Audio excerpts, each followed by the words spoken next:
Halo adik-adik, jumpa lagi bersama saya di channel Kunci Jawaban. Pada kesempatan kali ini saya akan mengajak adik-adik yang duduk di kelas 6 untuk membahas buku Pena Jilid 6A, tema 1 yang berjudul Selamatkan Makhluk Hidup. Ini adalah video lanjutan dari video yang kemarin. Langsung saja, jika adik-adik sudah memegang bukunya, langsung dibuka halaman 48 adik-adik. Di sana ada latihan soal subtema 2. Untuk mempersingkat waktu, langsung saja saya membaca muatan IPA nomor 1. Di sini ada burung elang, domba, ikan lele, katak, sawah, tokek. Hewan yang berkembang biak secara ovipar adalah nomor, jawabannya adalah B, 1, 3, dan 4. 1 burung elang, 3 ikan lele, dan 4 katak sawah. Nomor 2, di sini ada sapi, kura-kura, kelelawar, ikan hiu macan, ikan mas, ovipar, vivipar, ovovivipar. Pertanyaannya, pasangan hewan dengan cara perkembangbiakannya yang benar adalah jawabnya D. Yang 3 pasangannya adalah B, kelelawar, vivipar, betul. 4C, ikan hiu macan, ovovivipar, betul. 5A, ikan mas, jawabannya adalah ovipar. Nomor 3 dari hewan-hewan berikut yaitu kura-kura, bunglon, kuda laut, katak, dan ikan pari yang berkembang biak secara ovovivipar, jawabannya adalah 2, yaitu kuda laut sama ikan pari. Saya ulangi adik, kuda laut sama ikan pari. Nomor 4, kelompokkan hewan-hewan berikut berdasarkan cara perkembangbiakannya. Di sini ada 10 nama hewan adik-adik, dan saya sudah kelompokkan mereka menjadi ovipar, vivipar, dan ovovivipar. Yang termasuk kelompok ovipar adalah ikan lele, kupu-kupu, belut, dan ayam. Sedangkan yang termasuk golongan vivipar adalah kucing, beruang, orangutan, lumba-lumba. Yang termasuk golongan ovovivipar adalah kuda laut dan ikan pari. Sekarang kita menuju ke nomor 5. Perhatikan kedua hewan tersebut. Perhatikan kedua hewan berikut. Ada burung elang dan kelelawar. Yang A, apa persamaan dari perkembangbiakan kedua jenis hewan tersebut?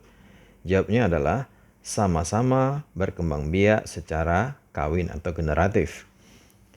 Kemudian yang B, apa perbedaan dari perkembangbiakan kedua jenis hewan tersebut? Jawabannya adalah elang berkembang biak dengan bertelur, sedangkan kelelawar berkembang biak dengan beranak atau melahirkan. Sudah adik, silakan di stop kalau saya terlalu cepat membacanya. Sekarang kita ke IPS nomor 1. Negara yang dijuluki lumbung padi dunia adalah negara, jawabannya B, Thailand.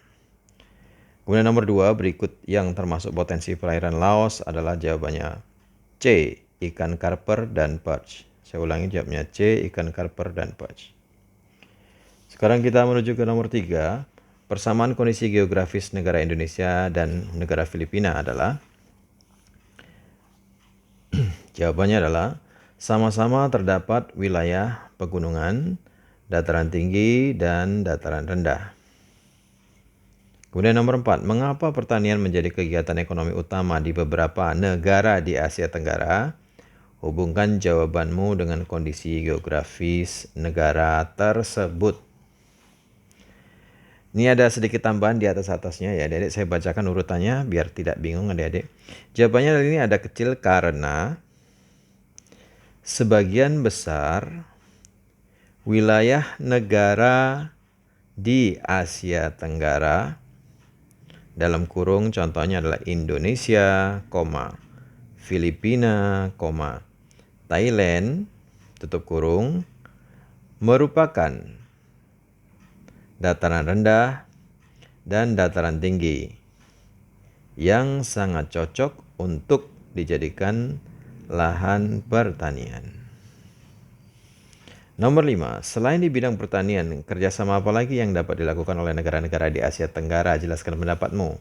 Ini jawabnya bakal banyak ya adik-adik ya, bervariasi. Silakan jika berkenan dengan pendapat saya.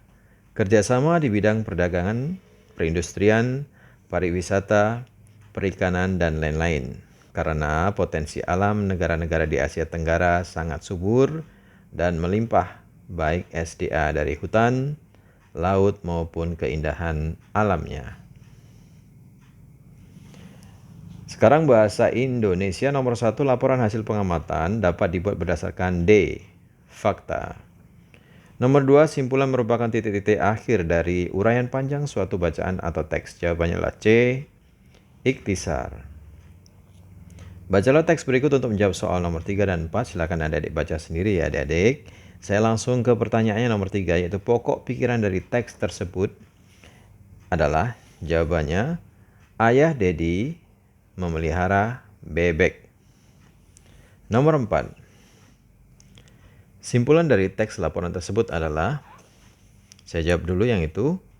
Jawabannya adalah ayah Dedi dan Dedi memelihara bebek dengan membersihkan kandang, memberikan makan, vitamin, dan vaksin secara teratur. Kemudian di sini ada pertanyaan lagi, informasi penting dapat ditemukan dari sumber laporan lisan. Contoh sumber laporan lisan adalah, jawabannya adalah radio, televisi, atau dari internet. Internet ini biasanya yang audio visual seperti YouTube, seperti itu adik-adik. Kemudian nomor 5, tuliskan cara membuat simpulan dari sumber teks. Ini ada di depan, buku bagian depan, halaman depan. Ini sudah saya catatkan itunya. Yang pertama adalah bacalah teks secara keseluruhan, kemudian temukan informasi penting dalam teks, kemudian hubungkan semua informasi penting yang diperoleh menjadi satu pernyataan akhir. Silakan di stop jika saya ngomongnya terlalu cepat. Kita langsung aja ke PPKN nomor 1. Berikut yang merupakan contoh penerapan sila keempat Pancasila. Jawabannya adalah B, tidak memaksakan pendapat ketika berdiskusi. Nomor 2, berdasarkan sila keempat Pancasila, suatu masalah sebaiknya diselesaikan dengan cara bermusyawarah. 3, apa manfaat penerapan sila keempat Pancasila dalam kehidupan sehari-hari? Jawabnya bervariasi adik-adik. Saya sudah 3 ada di sini, yaitu kita dapat menyelesaikan suatu masalah dengan bermusyawarah untuk mencapai kata mufakat. Itu satu manfaatnya.